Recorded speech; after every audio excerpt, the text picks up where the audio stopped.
Mr. Carter. The voice cut through the noise of the graduation party, like a knife through silk.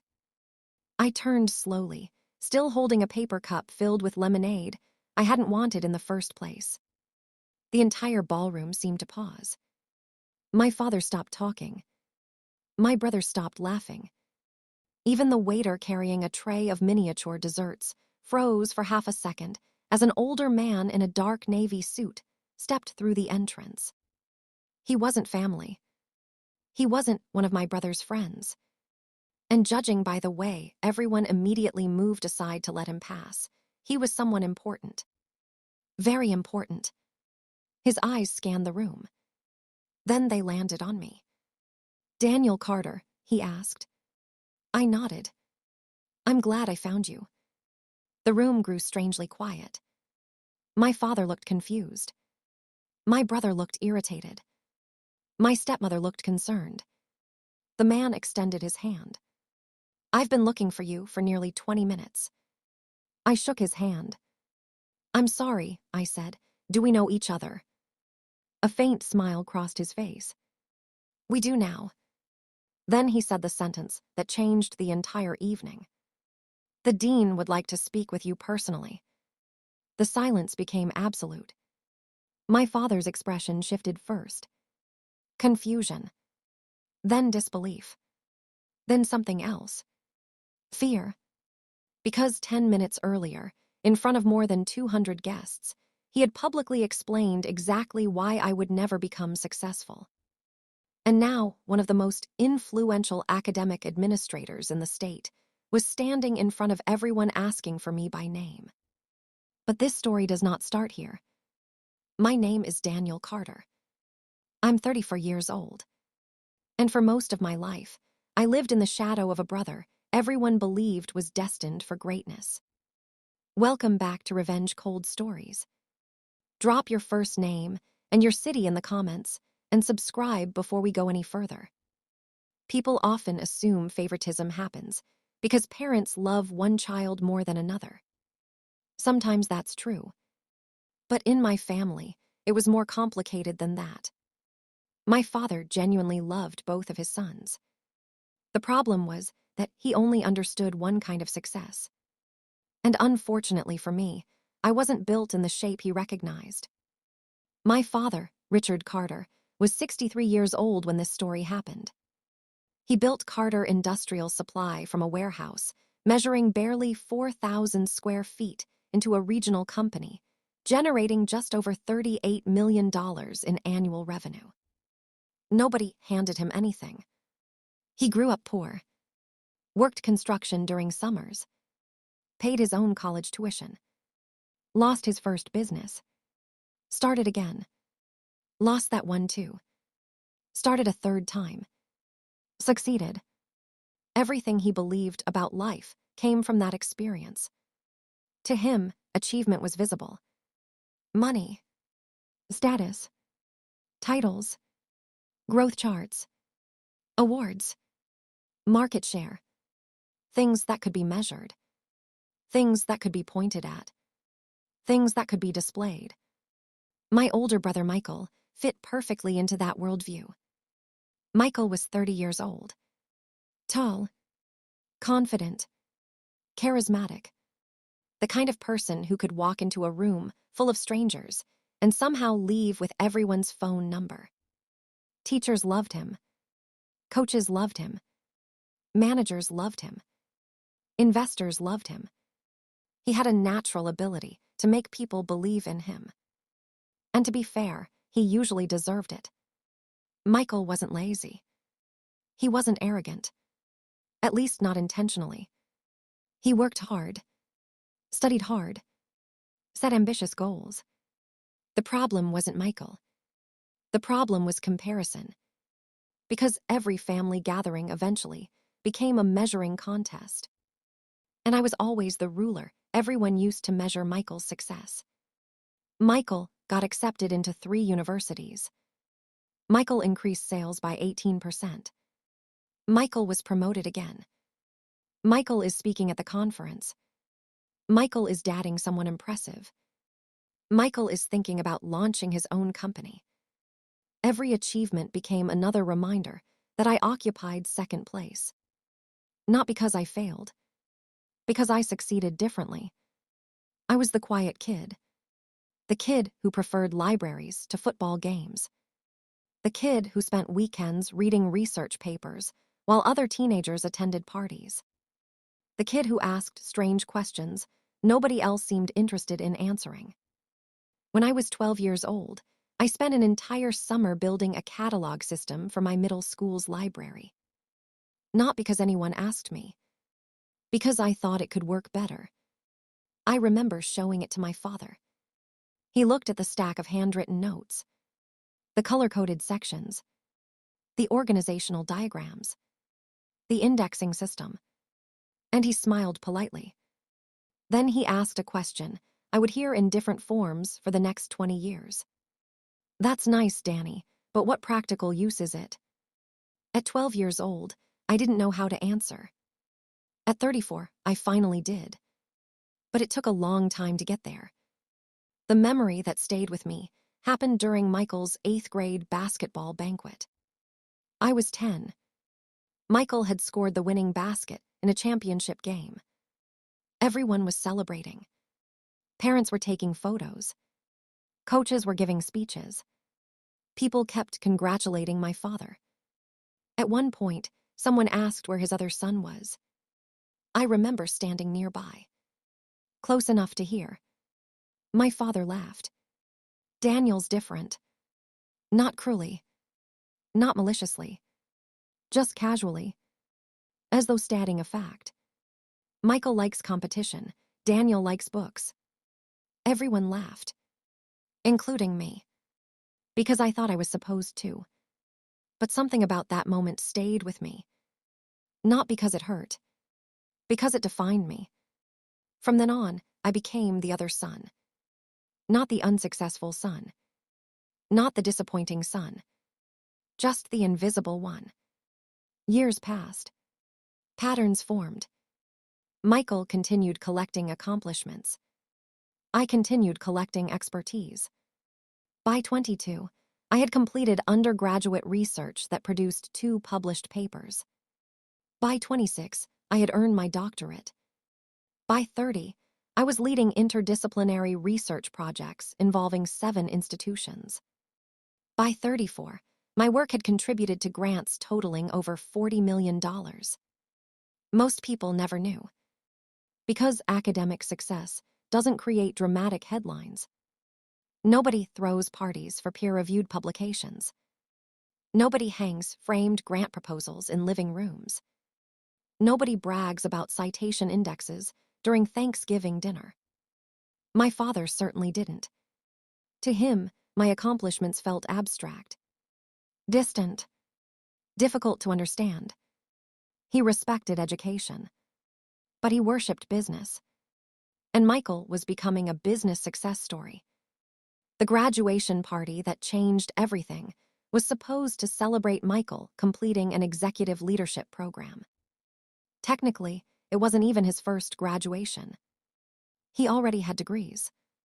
But this particular program carried prestige. The kind of prestige my father loved. The event took place at the Grand Wellington Ballroom. 214 guests attended. Yes, I counted. That's the kind of person I am. 3 projection screens displayed photos from Michael's career. A live jazz trio played near the stage. The catering budget alone exceeded $14,000. My father organized everything. Every detail. Every speech. Every invitation. Every seating arrangement. And despite our complicated history, I was genuinely happy for my brother. Michael had earned recognition. He deserved celebration. 3 days before the event, my father called me. "Daniel." "Hi, Dad. You're still coming Saturday, right?" "Of course." "Good." Pause. Then the familiar hesitation.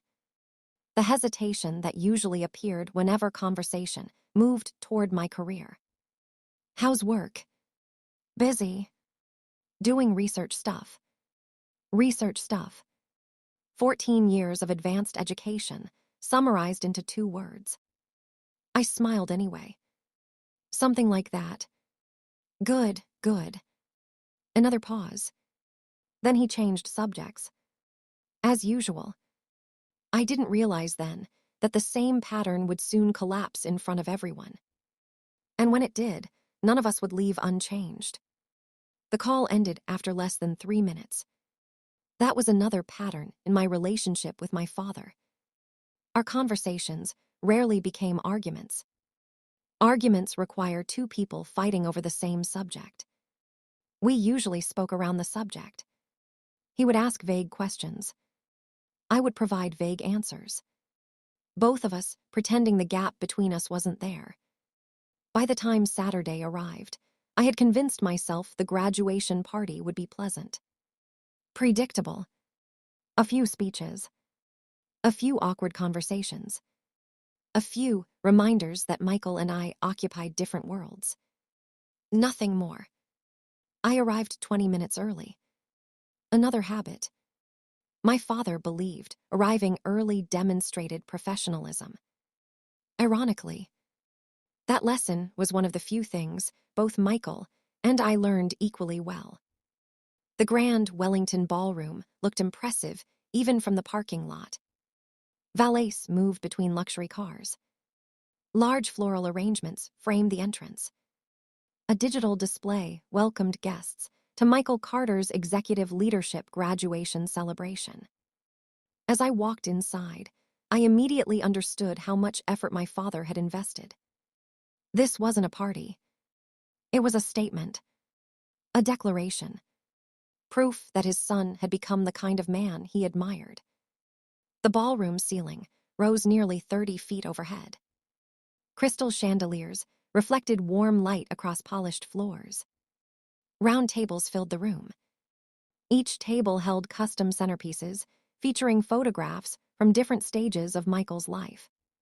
Childhood, high school, college, professional milestones. The entire evening had been designed as a visual timeline of achievement. And honestly, it was beautiful. Near the stage stood a 12-foot display showing Michael's accomplishments. Promotions, awards, certificates, professional recognitions. Guests stopped repeatedly to examine it. Many took photographs. Several congratulated my father before even greeting Michael. That seemed to make him happier than anything else. Danny. I turned toward the familiar voice. Michael approached with his usual confidence. Dark blue suit. Perfect posture. Easy smile. The kind of smile that immediately put people at ease. He hugged me. A real hug. Not the awkward kind relatives exchange out of obligation. How's life? He asked. Busy. Still changing the world. I laughed. Still trying. Good.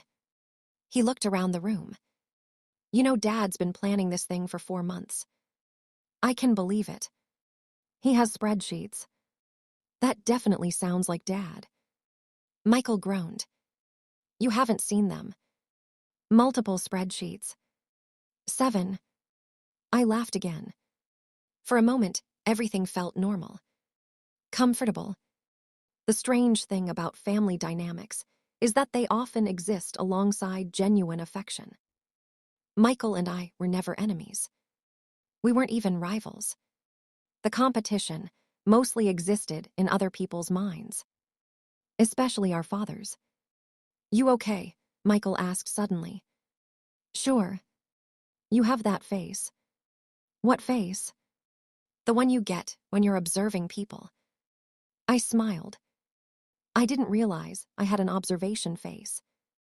You absolutely do. He lowered his voice. Dad invited half the state tonight. That many. Close enough. We both laughed. Then someone called his name from across the room. 3 people wanted photos. Another guest wanted introductions. A former executive wanted a conversation. Michael pointed toward the bar. Don't disappear. No promises. He shook his head, then vanished into the crowd. Watching him move through the ballroom was fascinating. He genuinely connected with people, remembered details, asked questions, made everyone feel important. That wasn't manipulation.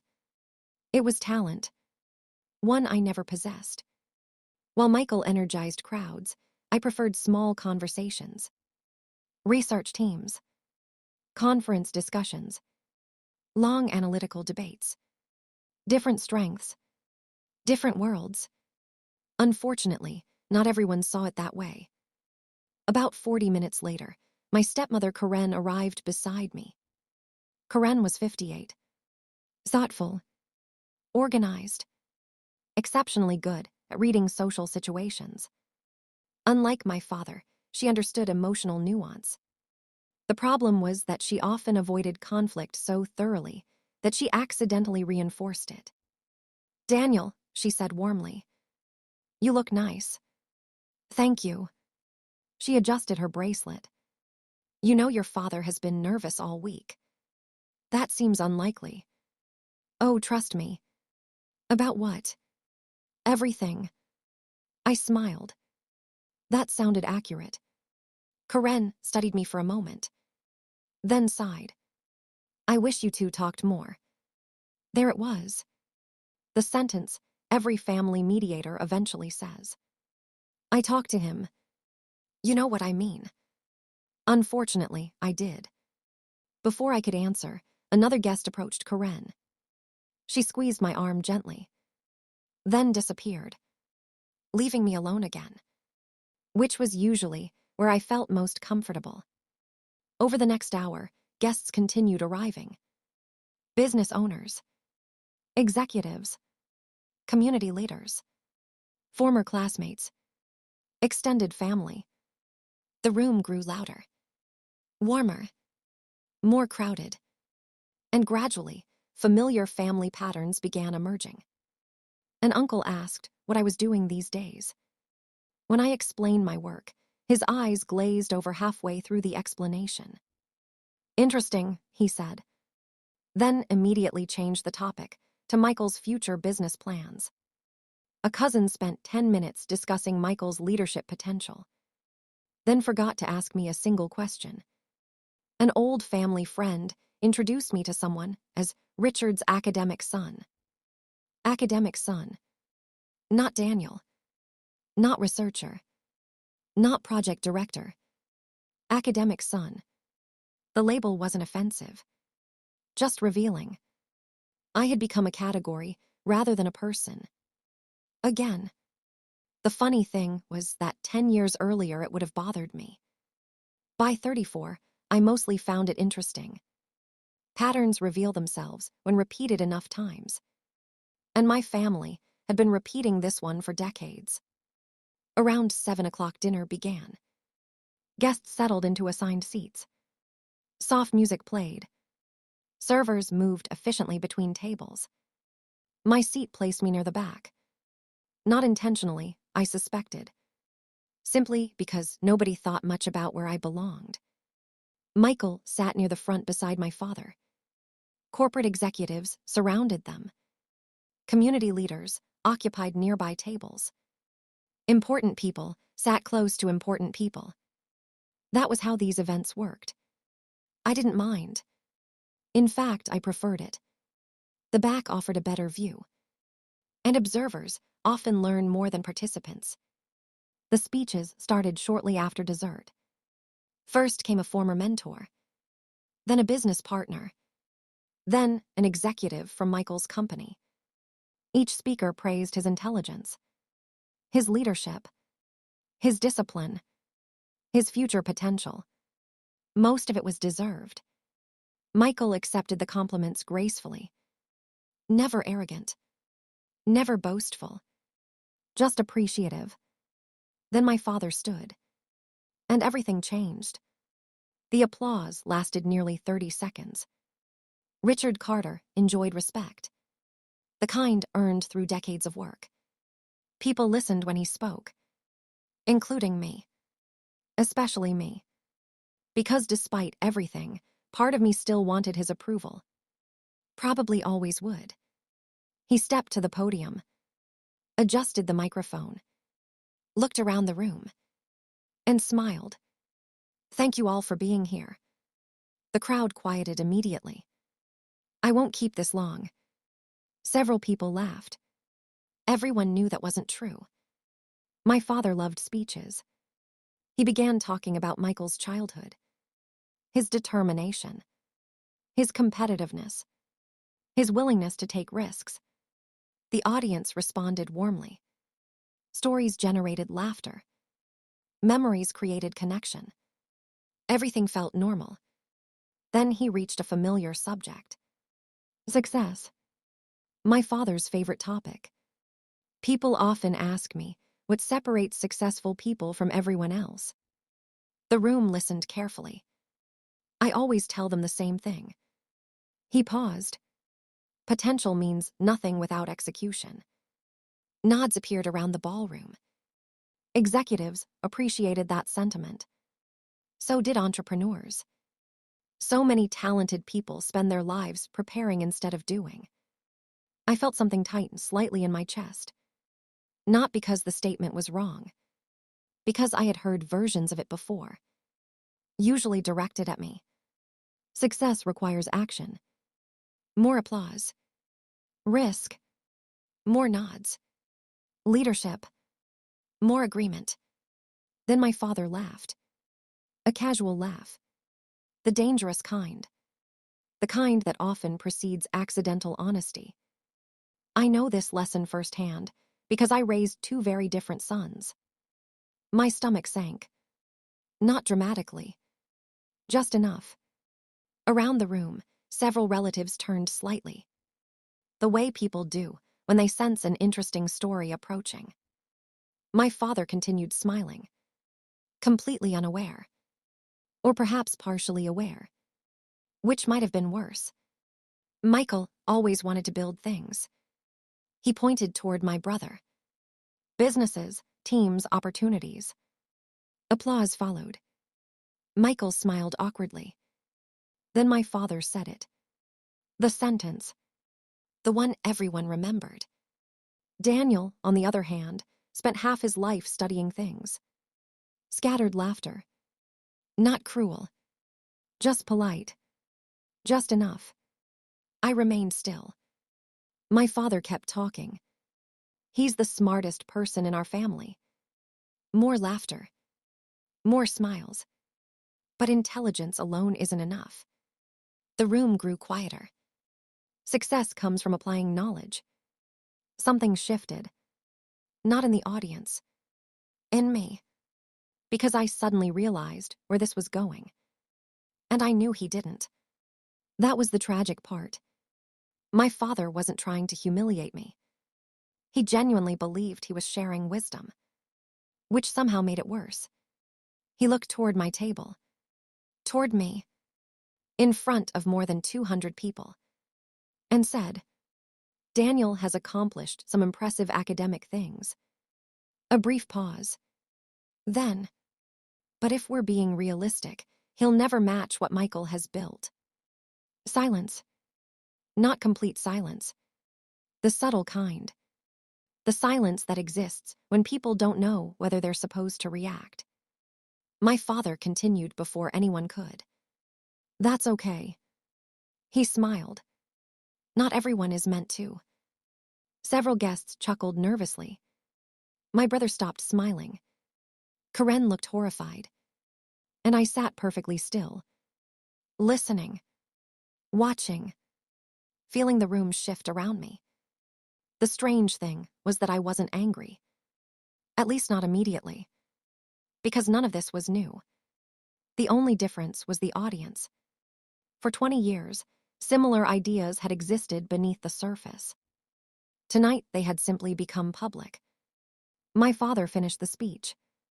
Guests applauded. Some enthusiastically. Others cautiously. The event moved forward. Conversations resumed. Music returned. But something had changed. People looked at me differently. A few appeared embarrassed. others sympathetic, some curious, as though wondering whether I would react. I didn't. I stood, picked up my water glass, walked calmly toward the hallway outside the ballroom. No dramatic exit. No confrontation. No scene. Just distance. Because sometimes the most useful thing a person can do is think. The hallway was quiet. Cool. Empty. For several minutes, I simply stood near a window overlooking the city. Processing. Not the insult. The pattern. The realization. The fact that my father still didn't understand who I was. After everything. All the years. All the accomplishments. All the evidence. He still believed value existed in only one form. That realization hurt more than the speech itself. My phone vibrated. The moment we stepped back into the ballroom, the temperature of the room seemed to change. Not physically. Socially. Conversations didn't stop all at once. They faded in layers. Like sound being slowly turned down on a speaker system. First the laughter softened. Then the clinking of glasses slowed. Then the music suddenly felt too loud for the room it was playing in. And then people started turning. One by one. Heads pivoting toward the entrance. The dean walked in first. That alone would have been enough to shift attention. But then he didn't stop. He kept walking. Directly toward the center aisle. Toward the stage. Toward the place my father had just used to define success for the entire room. I followed a step behind him. Michael walked beside me. And behind us, my father stood frozen near the edge of the ballroom doors. As if he wasn't sure whether to follow or disappear. Dean Whittaker reached the middle of the room and stopped. He didn't ask for a microphone. He didn't need one. His voice carried. Good evening, everyone. Silence tightened instantly.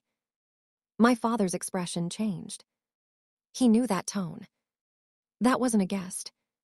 That was authority. The dean scanned the room once. Then spoke again. I apologize for interrupting your celebration. A few nervous smiles. A few uncertain nods. But I need 30 seconds of your time. He paused.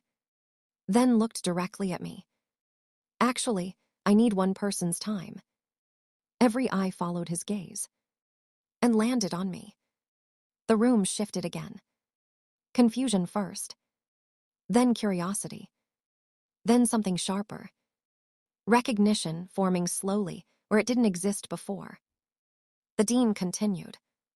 I've traveled here today from Westbridge University. That name landed immediately. Westbridge University wasn't just any institution. It was the kind of place people mentioned with respect in professional circles.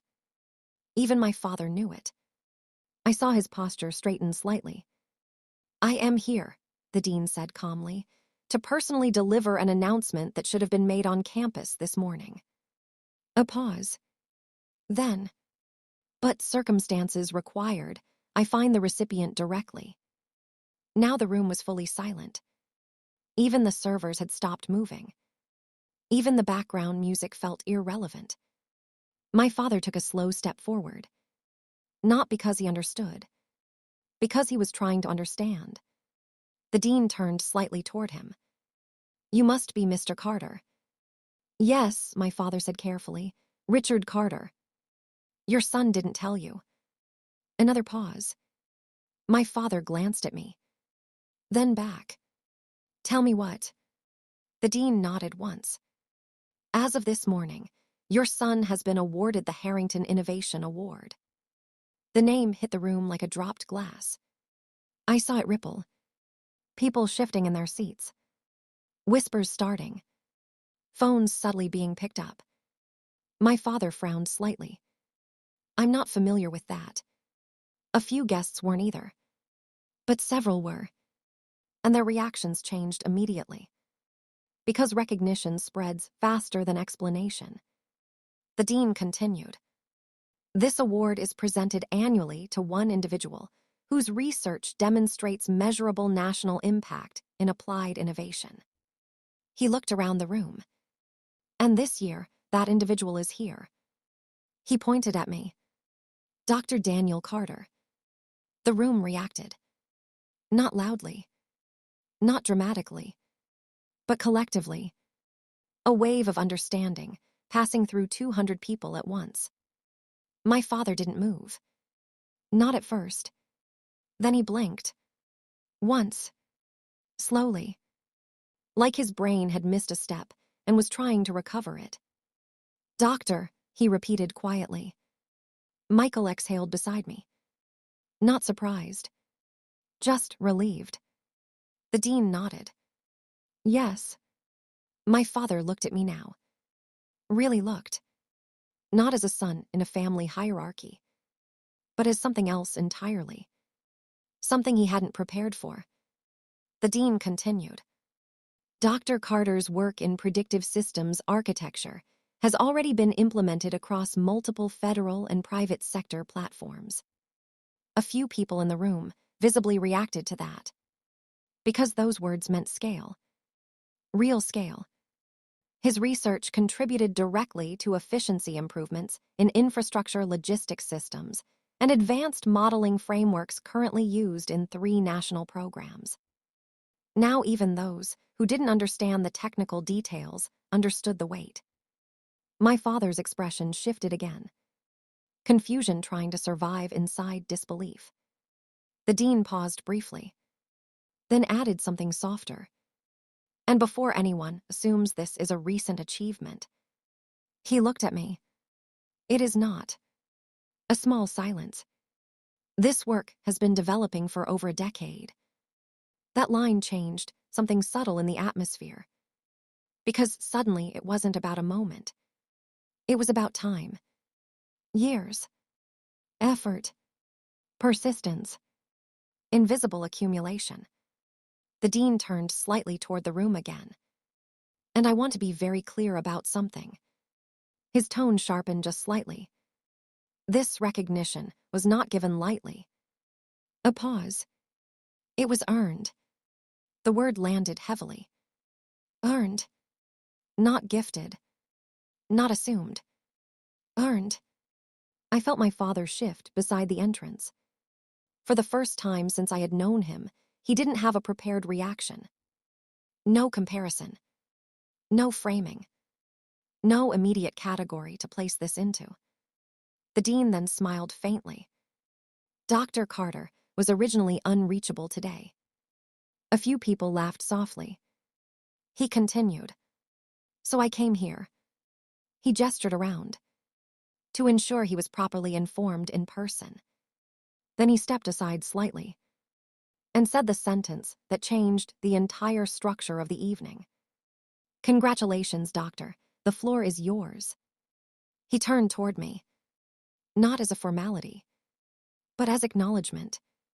Then he stepped back. And in that moment, every expectation in the room shifted toward me. Silence stretched. Waiting. My throat felt dry. Not from fear. From awareness. Because this wasn't a presentation.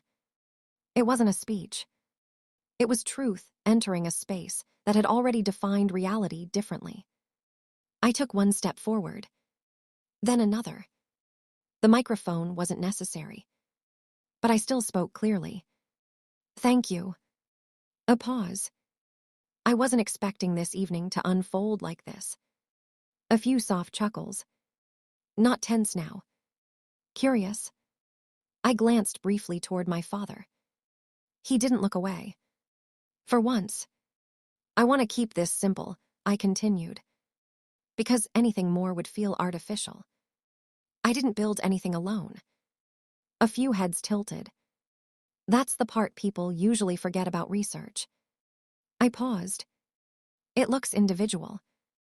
I looked toward Michael now. But it never is. Michael gave a small nod. I continued. Every system I've worked on exists because of teams, advisors, students, engineers, People who asked better questions than I did. The room stayed silent. Not polite silence. Engaged silence. And yes, I added, slightly softer, family too. That last word landed differently. I could feel it, especially near the front table, especially where my father stood. I didn't expand on it. I didn't need to, because the weight of everything unspoken was already present. The dean watched quietly from the side. Michael stood still, and my father remained motionless. For the first time that evening, there was no narrative being imposed on me. No comparison. No ranking. Just presence. Then I concluded. This award doesn't change who I am. A pause. But it confirms something I've known for a long time. I looked at the room. Value isn't always loud. Silence. And it isn't always obvious. Another pause. It just accumulates until someone finally notices. I stepped back. That was all. No dramatic ending. No applause cue. Just truth settling into a space that hadn't expected it. And then it happened. Applause. Not immediate. Not uniform. But building. First a few people. Then more. Then the entire room. Even those who didn't fully understand what was being applauded understood enough to join. Because recognition has a way of becoming universal when it's real. I didn't look at my father immediately. I didn't need to.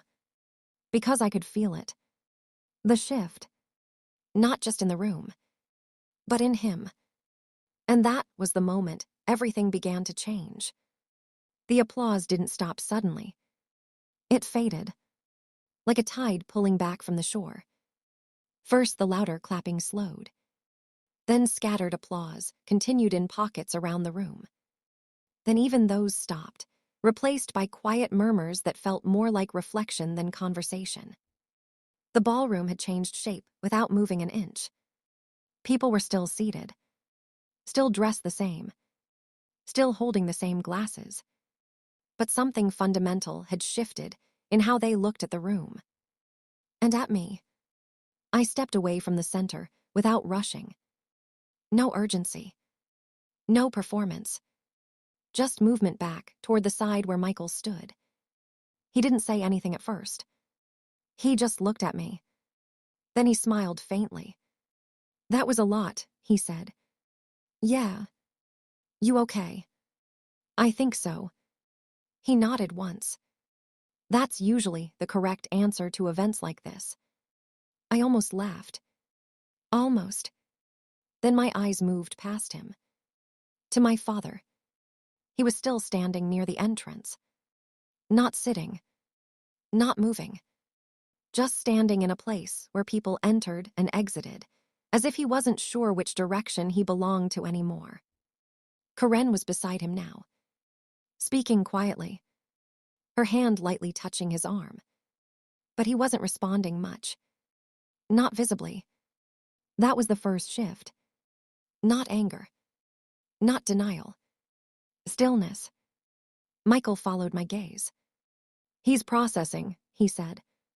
"That's one word for it." Yeah. We both knew there were others. But neither of us used them. Across the room, reactions were forming in quieter ways now. Not the obvious shock from earlier. Something subtler. Recalibration. People adjusting internal assumptions they didn't realize they had been carrying. Uncle George, who had asked me earlier what I did these days, now avoided my eyes completely. A cousin who had repeatedly referred to Michael's future empire was suddenly very interested in her phone. Even some of Michael's colleagues looked uncertain. Not about him.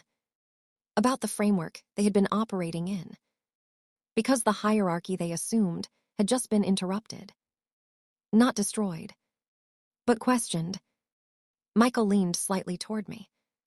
"You know what's funny?" "What?" "I think Dad thought this night was going to be about me."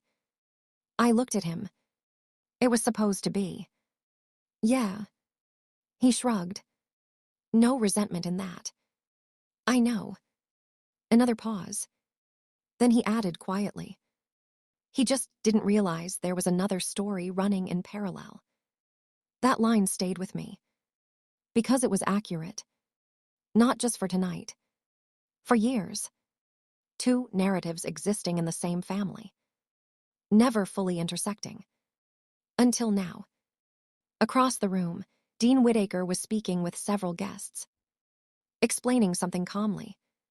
Probably clarifying details for those trying to understand what had just happened. Then I saw him glance toward me again. A small nod. Professional respect. Nothing more needed. Michael straightened his tie slightly. So what happens now? I don't know. You do. No. That seemed to surprise him. You usually know things. I usually know data, I said, not social outcomes. He laughed quietly. Fair. Then, after a moment, you think Dad's going to say anything. I don't think he knows what to say yet. That was the truth. And it was rare. Because my father always had something to say. Even when he didn't fully understand the situation, he could usually construct a narrative quickly enough to regain control. Tonight was different. Because there was no immediate narrative available. Only contradiction. A few minutes later, Karen approached me. Her expression was careful. Measured. Not emotional. Controlled in the way people become when they're trying not to add pressure to an already unstable moment. Daniel, she said softly. Hi. She hesitated. Then smiled faintly. I don't think your father saw this coming. I didn't either. That's not what I mean. I understood what she meant. But I let her continue. He's proud of you, she said. A pause. It just doesn't always come out correctly. I nodded slowly. I know. That surprised her slightly. You do. Yes. Because I did. That was the uncomfortable part. Understanding someone doesn't always lead to agreement. Or comfort. Or resolution. Sometimes it just leads to clarity. She looked back toward my father. He'll come around, she said, though not confidently. I didn't respond immediately. Because I wasn't sure come around was the right phrase. Not for this. Not for a belief system built over decades. So I simply said, I think he'll need time. Karen nodded. That's probably fair. Then she added something quieter. I'm glad you're here. I looked at her. She didn't elaborate. She didn't need to. She just returned to my father's side. And I was left again with the space between people. Michael exhaled. So, he said, trying to lighten the moment, Dr. Carter. I sighed. Don't start. He grinned. I'm just saying, it sounds weird. It sounds weird to me too. You prefer Danny. I prefer silence. That made him laugh for real this time. A short release of tension. Then he glanced toward the stage area. You think they're going to ask you to say anything more official? Probably not tonight. Good. I agree. Another pause. Then his expression softened. You know what I think? What? I think you're going to have a long week of phone calls. That part I didn't argue with. Because my phone had already vibrated 3 times during the applause. And I hadn't even checked it yet. From the corner of my eye, I saw my father finally move. Slowly. He stepped away from the entrance. Not toward me. Not toward the stage. But toward an empty chair near the edge of the room. A chair that hadn't been used yet. He sat down. Carefully. Like someone lowering themselves into unfamiliar territory. Karen sat beside him. He didn't speak. Not immediately. He just looked at the table. Then at the room. Then briefly toward me. but not long enough for me to read anything clearly. And for the first time that night, he wasn't being watched as a host, or a father, or a successful businessman. He was just a man trying to understand something that no longer fit inside his existing framework. The celebration continued around him, but more quietly now, as if the room had collectively agreed that something else mattered more than music or speeches or photographs. Michael followed my gaze. "He's not okay," he said. "No. You going to talk to him?" "Not yet." "Why not?" I thought about that, then answered honestly. "Because right now, anything I say will sound like a correction." Michael nodded slowly. "That's probably true. And corrections don't land well in moments like this." "Also true." We stood there for a while longer, just observing, not participating. Eventually, the dean approached again. "Dr. Carter," he said. I sighed. "Please don't start calling me that in a room full of my family." He smiled. "I'll try to be mindful." "I'd appreciate it." He nodded, then became more serious. "You handled that well." "I didn't really do much." "That's usually the best kind of handling." I looked at him. "Is this going to become more complicated tomorrow?" "Yes." "Thought so." He gave a small shrug. "But in a different way." "What kind of way?" "The kind where people start calling you for things you didn't expect." I exhaled slowly. "That sounds about right." Then he added, "And your father?"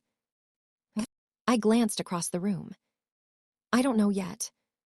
The dean followed my gaze. "I've seen this before," he said quietly. "Not exactly like this," I replied. "No," he admitted, "not exactly." A pause. "But the pattern is familiar." That word again. Pattern. I nodded. "I'm starting to notice that." He gave a small, knowing look. "Once you see it, you can't unsee it." And with that, he left me with the room again. The celebration continued, but not in the same way. Because now, beneath every conversation, every laugh, every clink of glass, something else existed. Awareness. And somewhere across the room, my father sat still enough that, for the first time in years, nobody was measuring him either. Not yet. But the pattern had already begun to shift.